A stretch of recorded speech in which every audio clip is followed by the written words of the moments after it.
All right, hi everybody. I started watching this video, and then for some reason I stopped watching the video, and then I looked something up, and then I started watching the video, and then I fell asleep, and I woke up, and I was like, wow, I can't believe I didn't realize that before I went to sleep. So what I'm going to do is I'm going to try to show you the same things that I saw so that you see the same things that I see. Just that simple. Now, let's put on our listening ears.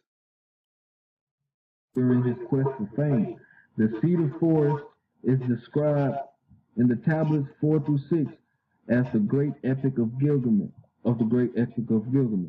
Early translators of the epic assumed that the cedar forest referred to the Lebanon cedars. All right, you see that? Okay, so we're gonna jump down a little bit.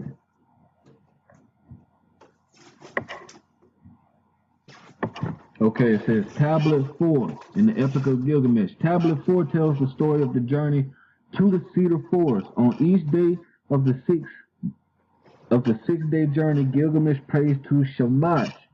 So Gilgamesh prays to this person right here, Shamash. Remember that. It's going to come in play. And in response to these prayers, Shamash sends Gilgamesh oracular dreams during the night. The first is not preserved. In the second, Gilgamesh dreams that he wrestles a great bull that splits the ground with his breath.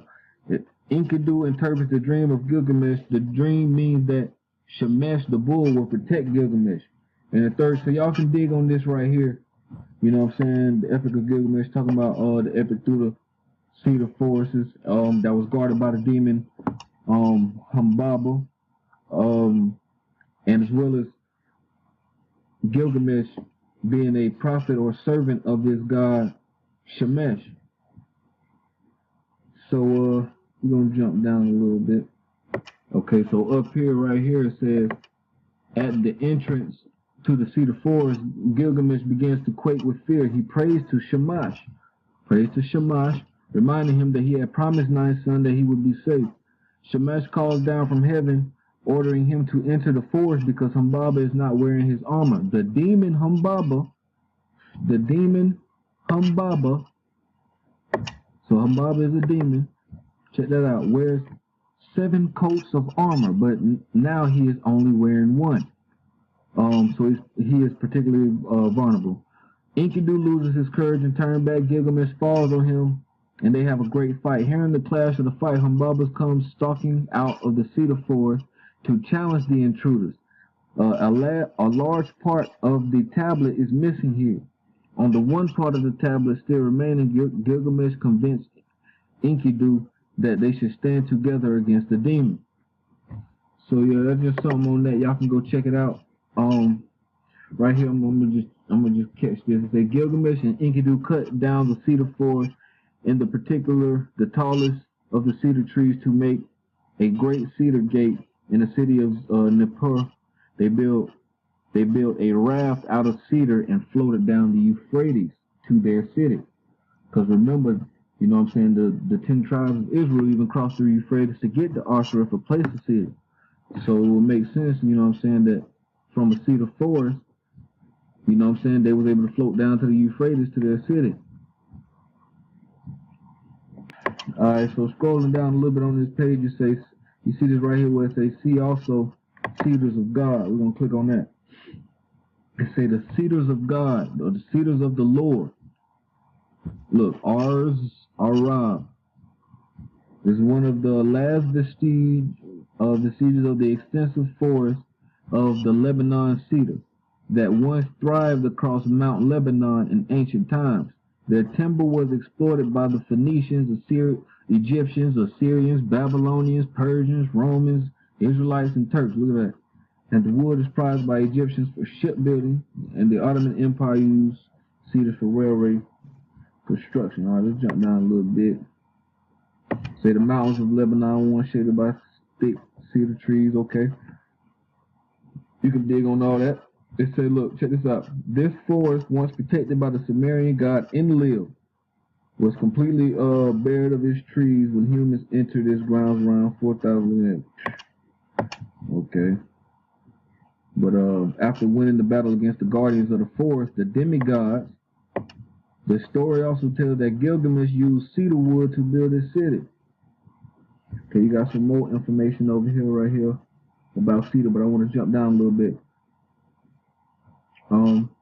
Exploitation of cedar woods led to a decrease in the number of cedar trees in Lebanon. Y'all can dig on this, you know what I'm saying? I'm just skimming through it because I want to give y'all the little drop pieces out of it. Say Lebanon is widely known for its cedar tree history.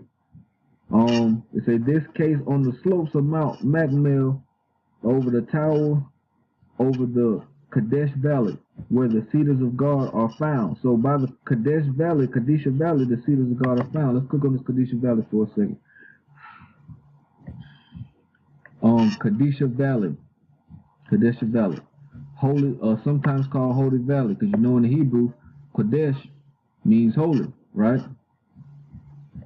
So we're gonna get okay right here. It says the holy river Nahar Kadisha runs through the valley for 35 kilometers. I guess it's kilometers from its source in a cave grotto a little way before the forest of the cedars of God. Right, that's what we were reading about. The Kadesh Valley is near the forest of the cedar of God. So the Holy Valley is near the cedar forest or the cedars of God. Survivors of the ancient cedars of Lebanon. The forest is said to contain 375 trees, Lebanon cedar. It's described in ancient works on botany as the oldest tree in the world. It was admired by the Israelites who brought it to their land to build the first and second temples in Jerusalem. Historical sources report that famous cedar forests beginning to okay. So it's something else we want to get up out of here. Check this out. It say early Christian communities fleeing persecution found refuge in Kadesh, right? Since the early centuries of Christianity, the Holy Valley has served a refuge for those in search of solitude. So check that out, man. You know what I'm saying? Because they might need to do the same for us. You don't know. Let's keep going. Now, in regards to all this with the Holy Valley, being right next to the cedars of God, and things of that nature. Hold on, let me see if I'm gonna just click on Forest of the Cedars of God, and it'll take you right back to the Cedars of God page.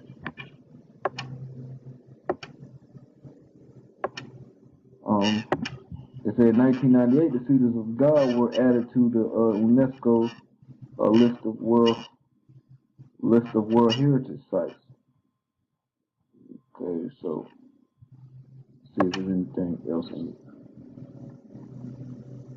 The Cedar Forest of ancient Mesopotamian religion serves several sections in the Epic of Gilgamesh. The Lebanon cedars is frequently mentioned in the Bible.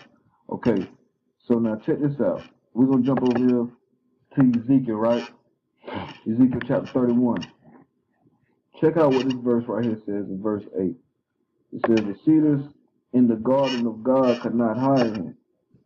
Because it's talking about this Assyrian, right? It said, behold, the Assyrian was a Lebanon and cedar with fair branches.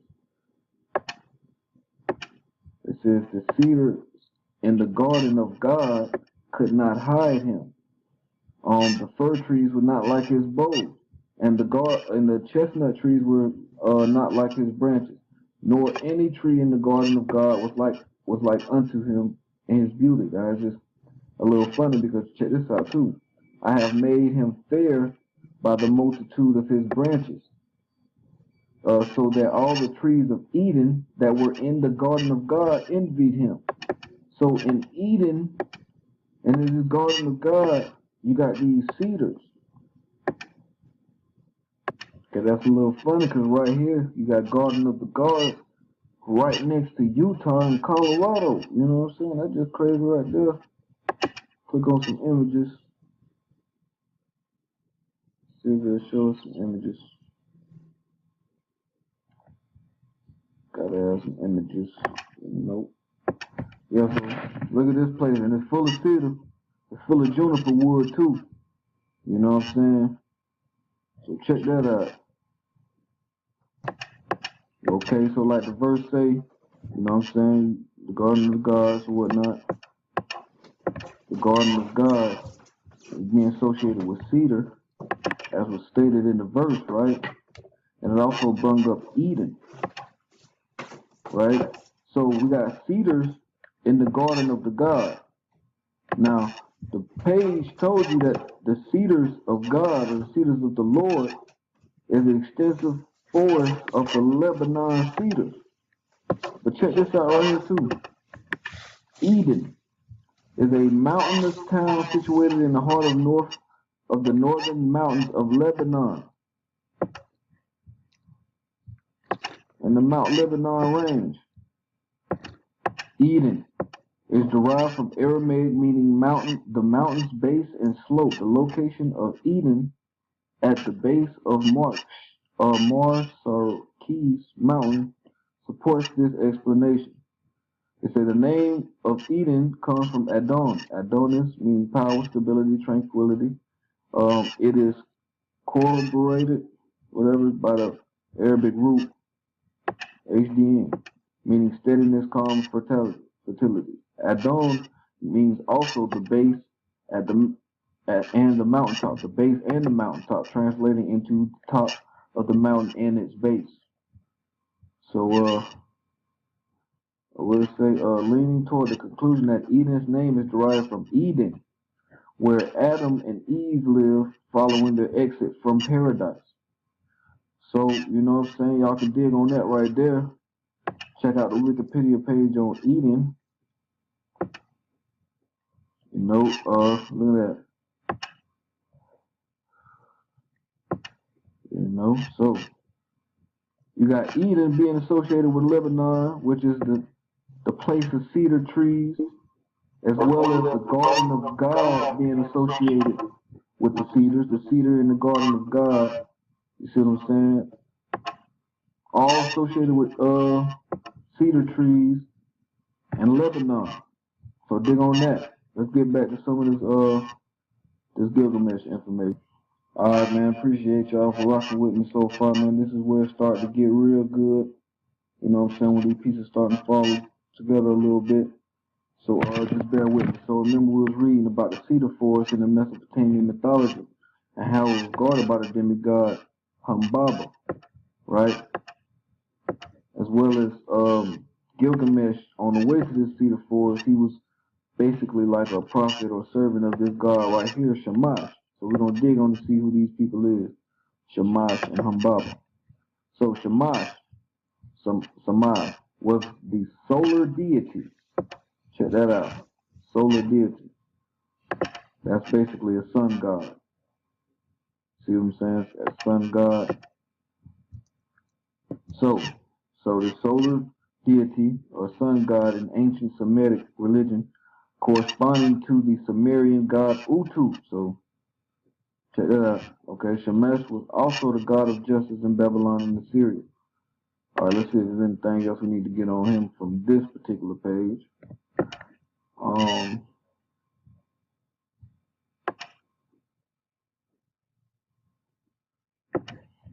Another reference to Shamash is the Babylonian Epic of Gilgamesh. You see, Gilgamesh received dreams from Shamash, which Enkidu interprets. Shamash gifted the hero Gilgamesh 3 weapons. All right, so let's jump to Humbaba. Okay, so in the ancient Mesopotamian religion, Humbaba. All right, we're gonna stop right there. So something interesting came up, and another viewer had sent a little clip. He said, if you check, he sent it to my email, and he sent this title and a link. Now, I don't know what link he sent because I just grabbed something else. So With that being said, it says, many Assyrians believe there's a historical connection between themselves and the Native Americans. They see many similarities: tremendous bravery, a sense of homeland protection, eagle symbol, and nature-inspired themes and designs, group dances, and music. Others think the idea is crazy. Assyrians and Native Americans are two different peoples from two different continents. But how do we explain Chief Joseph's cuneiform tablet? Chief Joseph, a revered Nez Perce leader, a man of great honor, when he was captured by the American army in 1877. Okay, so he had an actual Assyrian cuneiform tablet in his medicine bag. What Chief Joseph said about the tablet can only be considered truth. The chief said that the tablet had been passed down in his family for many generations, and that they inherited it from their white ancestors, said Mary Grindling of History Mysteries.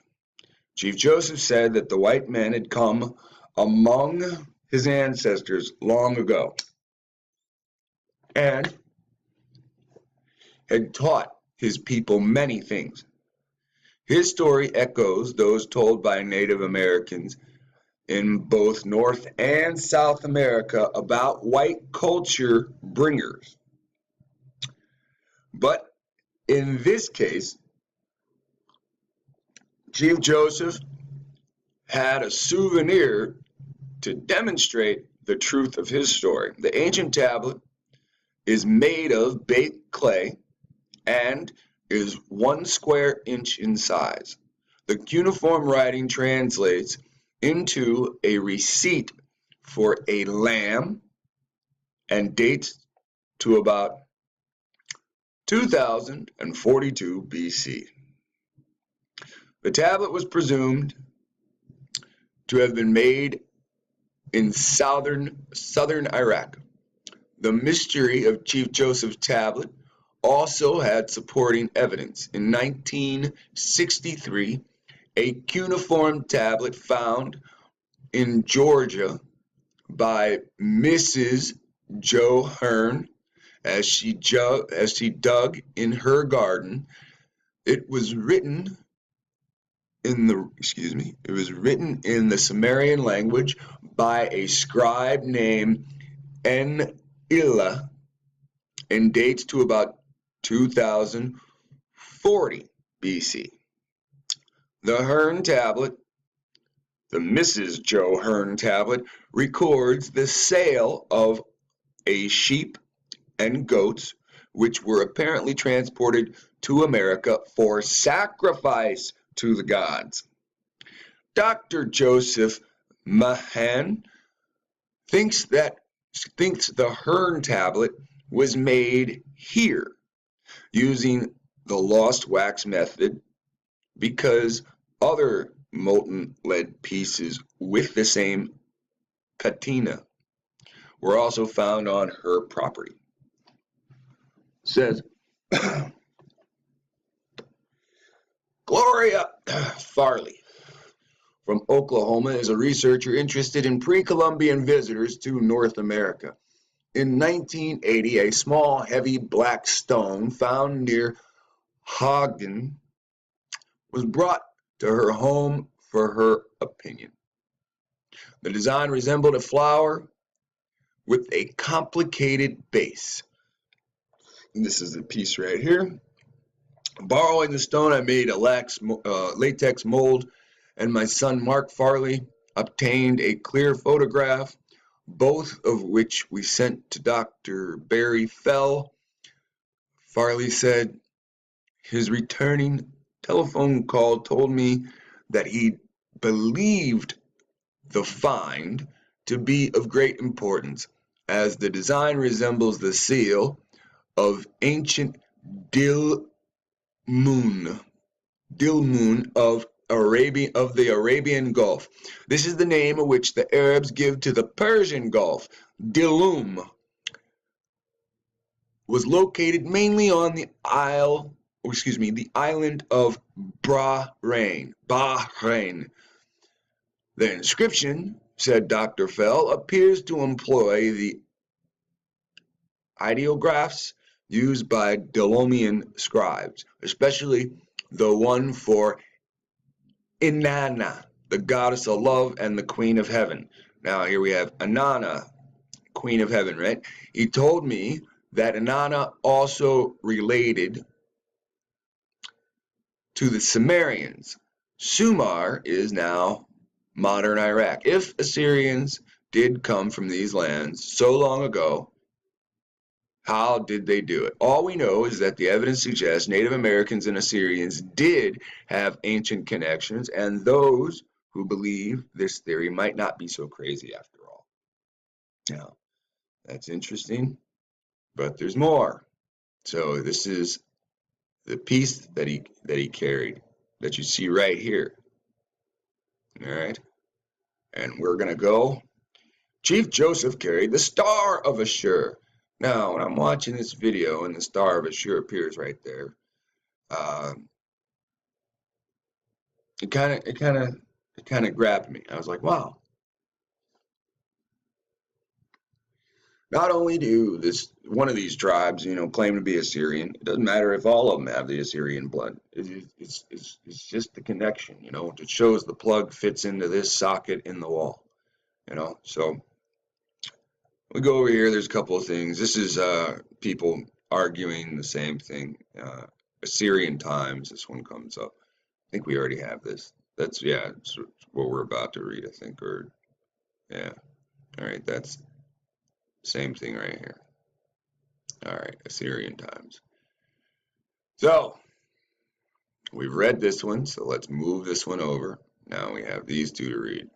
Let's look at this one. We already know about the stone, so let's find out about the star. So in the bag he had a stone, but on the outside of a bag, when he was captured by the U.S. military, there was a star. Okay. Once again, rolling thunder down the mountain. Chief Joseph amazes us with one of his belongings. Why?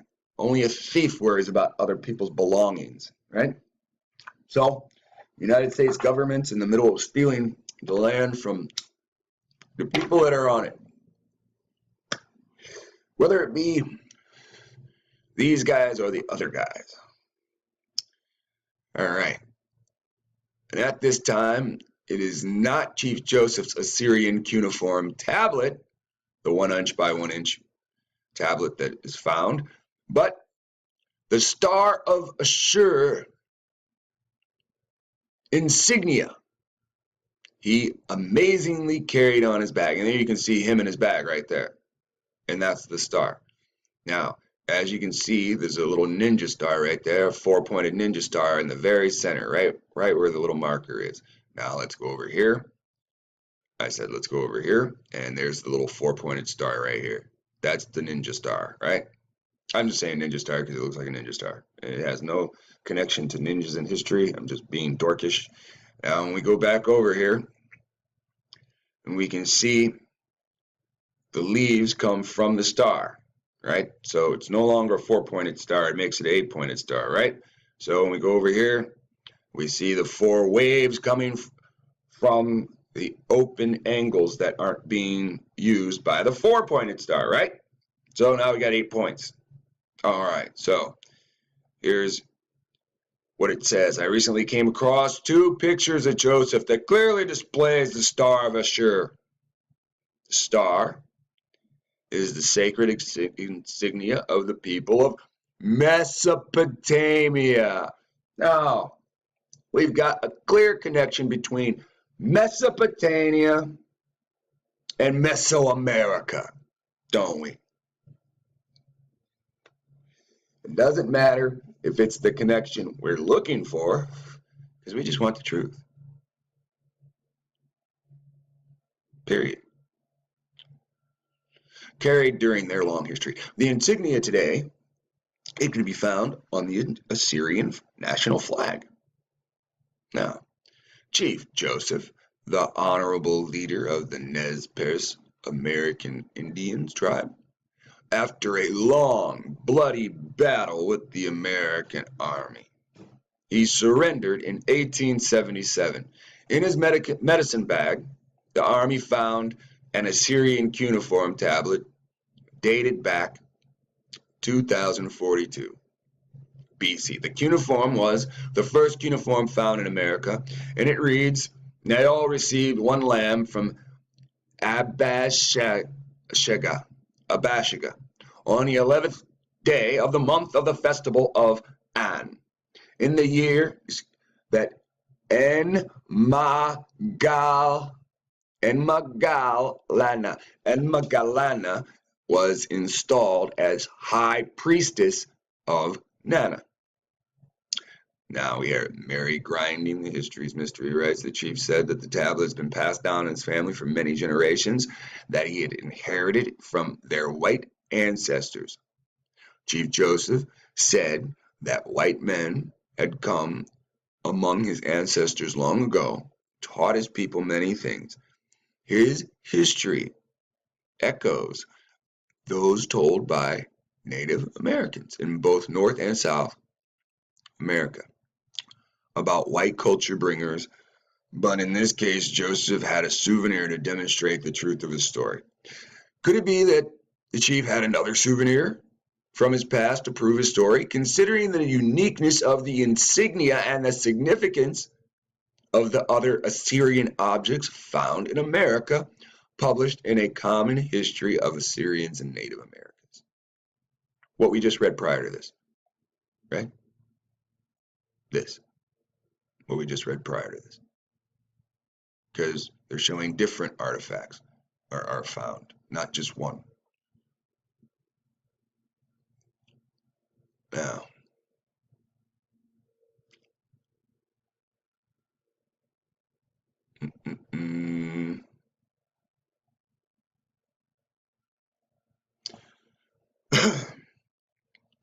so here's a rolling thunder down the mountain. This is Chief Joseph. This is what they call themselves, rolling thunder down the mountain. Okay. So here's the Assyrian star in the cuneiform, and it is the national flag, right? So now we have a bigger connection, not only to show that the Mongol Indians are related to the Assyrians. We've already shown the evidence that the quote-unquote Europeans, or those that call themselves Europeans and conquered America, have a great connection to the Assyrians. So much so, the Bible calls them Assyrians. Now we see the Native Americans' connection to the quote-unquote white man. Now, those biblical teachers that tell you the Native Americans are Hebrew Israelites have lied to you again and again and again and again. Again. You get what I'm saying? How does one person have the time to find all this information that's easily spread out through the internet, while these Bible camps and these Christians keep teaching you the same old lies, and you give more fucking money to them than you give to Michael Jordan? You give more money to them than you give to the Indians baseball team. You give more money to them than you give to the Cleveland Browns, to the New York Giants. These teams got one stadium. Christians got thousands of churches.